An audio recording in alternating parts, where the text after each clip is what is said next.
And interestingly, on Pac-12 networks now, they're showing video of Jaden Daniels' heroics at the end of the Michigan State game. His 15-yard run on 4th and 13, the touchdown run by Eno Benjamin that put the Devils ahead. ASU is going to need a similar late-game drive here if we're going to win this one, as the kickoff is booted deep into the end zone and out of the end zone on the fly for a touchback. What a weapon that's been. But as we've seen, it hasn't mattered with the Cougars if they get pinned with bad field position. They're still able, because of the unique nature of their brilliant air raid attack, to move the ball downfield from anywhere against anyone. And now the Sun Devils have got to show one more time they can do likewise if they're going to stay in this game. A field goal could tie it. A touchdown could put ASU ahead. And they'll first play of this possession will feature 3 receivers to the right of the formation. And Jaden Daniels in the shotgun as he swings to Benjamin near side. Benjamin high hurdles a tackler and gets out past the 30 to the 33-yard line and picks up 7 yards on the play. I'll tell you one thing you can't teach is a running back who's that kind of balance can hurdle somebody, land back on his feet, and continue running. Devils quickly to the line of scrimmage on 2nd down and 3. Daniels in trouble, shovels it to Benjamin, and Eno with a first down, and he gets twisted down to the turf, almost corkscrewed into the grass at the 37-yard line, but he gets up none the worse for wear. Boy, that looked like a knee injury waiting to happen for Eno, but he's okay. Devils get a first down. We're under 2 minutes to go. Again, a lot of trouble with that left side of the offensive line. Tackle and twist. That's what's getting pressure on Eno.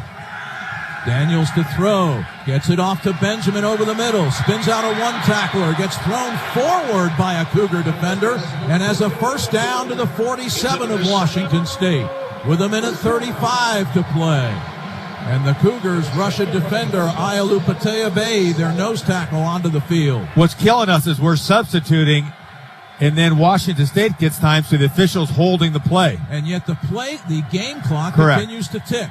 Daniels dumps it to Benjamin as he gets hit. Benjamin catches. Benjamin is fighting for yardage at around the 45 of the Cougars and is down after an 8-yard gain. Timeout. And the clock continues to tick. Timeout, Arizona State. Now we're going to get Their it second stopped. and a half. 30 seconds. With 1:07 remaining, and the Devils will still have one. Please reset the game clock to 1 minute, 9 seconds. 1:09. Eno Benjamin's down. He's up on one knee, but Thank you. Boy, Benjamin has played his heart out here this afternoon. Even in the games, this is his 3rd this year where he's rushed for over 100 yards. He's had a couple of nice runs when the Devils were able to find holes up the middle or off the right side of their offensive line. But boy, oh boy, most of the yards have been tough to come by. And on that last play, credit Daniels. He was being driven to the turf by linebacker Willie Taylor III just as he dumped that ball off to Eno over the middle. Eno now 4 receptions in a row on this drive, 30 yards. Benjamin, one of the top pass-catching backs in the country. He came into this game 3rd on the team with his 13 receptions on the year, and he's added a bunch to that total here today. A lot of times defenses tend to widen in this situation because they don't want the ball to be thrown where they get out of bounds. But that leaves the middle of the field open so you can run your digs or your crosser routes. A.J. Carter is in there to give Eno a breather. With 1:09 to go, 1st and 10 at the Cougar 45. Daniels back to pass. Delivers to the near side, and it's dropped by Curtis Hodges. He was hit on the play by George Hicks, a cornerback. That's the 2nd time in as many weeks that Hodges has had a drop in a key situation. I mean, he runs an out route and ball's up high. He's got to make that play. You're 6'7", you're bigger than them. Make it. Clock stopped with 1:05 to go. 3rd down and 2. Before anything else, the Devils have got to get the first down. The pass overthrown for Ricky Pearsall. Just a quick out to the far side at the 40-yard line, and Daniels just had a little too much juice on it. Yeah, but Jaden Daniels is getting hit as he's throwing this ball. Again, no protection for him. So it's down to this. Eno Benjamin walking back onto the field. The Sun Devils need 2 yards to keep the ball. They need 3 points to keep the game alive. A touchdown would put them ahead. 4th and 2 from the 45. 3 receivers to the right. Is that Nolan Matthews in there now? They'll give it to Benjamin, and he moves the pile forward for a clutch first down to the 40. Just lowered his head and powered forward to move the chains with 57 seconds left, and now the clock starts again. Sun Devils still have 1 timeout remaining. Back to pass Daniels. Delivers to the near side. Caught! Out of bounds at the 25. It's Ayuk. Ayuk out at the 25. Stops the clock with 44 seconds left. A gain of 15. Really nice throw by Jaden. Deep comeback route, left side, first down. 2 receivers to either side. Clock will start on the snap. Daniels delivers near side. Caught again by Ayuk. And he's out of bounds at the 17 of the Cougars. Cougars are now rotating their linemen. They take out Hobbs. And I don't know how to delicately phrase this, but on the prior play, it looked to me like Eno Benjamin left a deposit on the field. That's the degree, and that's how hard he has played this afternoon. It looked like he threw up. Right Timeout, Washington State. Their second of the half. 30 seconds. On the verge of exhaustion, walking slowly to the bench as timeout is called here. Did Washington State call that timeout? Hey, Jordan, I got a question for you. Can we throw the ball to the right side, or is the sun so that bad? Is Washington State's sun is really, final really timeout bad. of the It's half. Perfect angle. Washington State's final angle, timeout. Right? If you look back into the sun, say a receiver runs out route, he's getting sun. He's not. Yeah, I'm looking at the shadows right now. I mean, if you ran a slant route to the right side, you're going to be staring at the sun. Another thing is when you have a guy that's dehydrated, they're forcing these little mini Gatorades down that have a bunch of salt in them. So you see these guys throw up because they're going off on the sideline on these timeouts and chugging these little Gatorade or Powerade bottles, and then you see these guys puke. Yeah, you use too much fluid in your body right there. You got to get rid of it. And it's hot out there for sure. Clock, what's the temp showing? I don't even see it on the board anymore. We're showing 90 degrees. Let me see what I can find on my... All right, 2nd and 2 here. Play sources here. A lot of the balls have gone to the left side. The ball's on the left hash, shade on the left. 90 degrees and sunny here. Shadows extending out toward the near hashes on the side of the field where the Sun Devils are going. They're heading toward the north end zone. I wonder. They have it 2nd down and 2 at the Washington State 17 with 41 seconds left. Still 1 timeout for ASU. Daniels to pass. He'll run instead. He runs to the 10, to the 5. Daniels into the end zone. Touchdown Devils with 34 seconds left to go. A 17-yard scramble by Jaden Daniels has given Arizona State the lead. Jaden Daniels gives up his body at the end. He didn't slide on that one. He launches himself a la John Elway in that Super Bowl. Gets helicoptered up in the air and lands in the end zone with 34 seconds left. I hate to say it, but did they give the Cougars too much time? That is, what a great play by Jaden Daniels. Wow. Gutsy, smart. A star has been born. Extra point attempt by Zendejas is good. And so now the Cougars need a touchdown to go ahead and win. A field goal won't do them any good with 34 seconds left, and Washington State is out of timeouts. And how big is this kickoff and kickoff coverage going to be? The next 34 seconds will be big, but keep in mind, Washington State is out of timeouts. Just mentioned that. You know, they burned, like you said, they burned him earlier. I wasn't listening. They burned him earlier.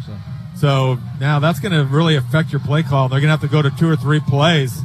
Sun Devils don't need to get a penalty in that situation either. They'll stop the clock. By the way, today, Anthony Gordon, 42 of 60 for 425 yards and 3 touchdowns. My highly placed sources tell me the record for most completions against an Arizona State team, 45. Wonder how many attempts took him to get 45. Yeah. His completion percentage is off the chart right now. His quarterback rating is 146. Josh Plaster will kick it. Travell Harris in the shadows at the 1 yard line. As Plasker lets her rip, and this is a short end over end kick. Fielded at the 7 yard line by Harris, but good coverage by the Sun Devil kick cover unit. As Tyler Wiley was downfield to drop Harris at the 16 yard line of the Cougars. So 30 seconds remain. Washington State 84 yards away from a winning touchdown, and they have no timeouts. So if you're Danny Gonzalez, what do you do here? Just play, keep it in front of you right now. Keep it on the field of play and keep it in front of you. Keep them inbounds, keep them in front of you. How big is that right now, huh? Cougars lost a timeout on a challenge earlier. Here's Gordon on first down with loads of time. Delivers over the middle. The pass caught near the 45-yard line by Roderick Fisher. But the Cougars have to hustle to get up to the line of scrimmage. Yeah, but the clock stops on the first down. They're going to move the chains. The gain is all the way to the 45-yard line. And now Gordon will clock it as he throws the ball into the ground to stop the clock with 20 seconds left. Boy, what a huge completion. And again, it was on a play over the middle, 29 yards. He had a lot of time. You don't really want the challenge here is you really can't commit to a blitz, because if you blitz, you put yourself in man-to-man situations. So you're going to have to kind of live with this quarterback having a little bit of time, try to keep everything in front of you. And they are certainly in Hail Mary range now at the very least. Well, they've been going to Jack Jones. Let's see if they go back there. Here we go as Gordon looking. He's throwing deep downfield for Winston, and the pass is incomplete. Tipped away by Jack Jones. Ashari Crosswell was providing safety help as well.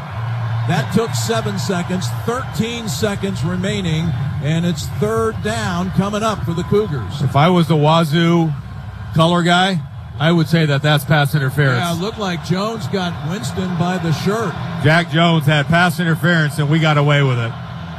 Boy, there have been several missed calls on both sides today, we think. 13 seconds left, 3rd and 10. DJ Davidson hustles onto the field. Shannon Foreman will hustle When on. the offense substitutes, the defense is allowed to match up. They weren't in this case. The clock will start on the snap. So the clock starts on Please the snap. reset the play clock to 25. 13 seconds remaining, 3rd and 10 for Washington State. A first down, they stop the clock to reset the chains. Here comes pressure. Gordon back, fires downfield. The pass is caught for a first down inside the 45 at the 43 by Aesop Winston. The Cougars hustle the line of scrimmage. 6 seconds, 5 seconds. Gordon clocks the ball, pounds it into the turf, stops the clock with 4 seconds remaining. So this will leave the Cougars time for nothing other than a heave to the end zone. Now this will be interesting. It'll be a Hail Mary. Timeout, I wonder what ASU. Mike Their final Berkovich is timeout in thinking. the game. I was just thinking about 30 seconds. Jalen Strong running down the right side and ball thrown into the middle. And look where it looked like the Sun Devils' 2 Ranger safeties, Ashari Crosswell and Cam Phillips, were back inside the 5-yard line before this timeout was called by Arizona State. The Devils had their one timeout. They use it. One thing you can't do is have pass interference, right? Gives you another play. Washington State's going left to right, so the receivers are looking away from the sun. The quarterback's facing the sun. The receivers are looking back at the quarterback, so they will not have any issues with the sun. But if the ball's up in the air, do your best volleyball impersonation. I mean, hit that sucker as hard as you can into the ground. Something to keep in mind, the Cougars have some big receivers. Desmond Patman, 6'4", Roderick Fisher, 6'2". We haven't heard much from Tay Martin today. He's a 6'3" receiver. But he's out there on this play, the last play of the game in all likelihood, one way or the other. Line of scrimmage, the ASU 43, 4 seconds left. Defensive line, keep going the whole time because it may be a lot of time. Gordon spins away, rolling to his left. Hit as he throws, and the pass incomplete. Jermaine Lole applies the pressure. The ball game is over, and the Sun Devils, with a scintillating come-from-behind win over Washington State, 38-34, to improve to 5-1 on the season, and 2-1 in conference play. Jermaine Lole lined up on the left hash, 5 yards outside the right tackle. He made the impact on the quarterback at the far numbers. I mean, he ran 30 yards, got around the right tackle. He's huffing and puffing. He's exhausted. And the Sun Devils got to feel great about that win. The wow. Sun Devils got precious little pressure all day long on Gordon, but when they needed it, Lole was able to run him down and force that incompletion. Did not get a sack on the game, but that was as good as a sack right there.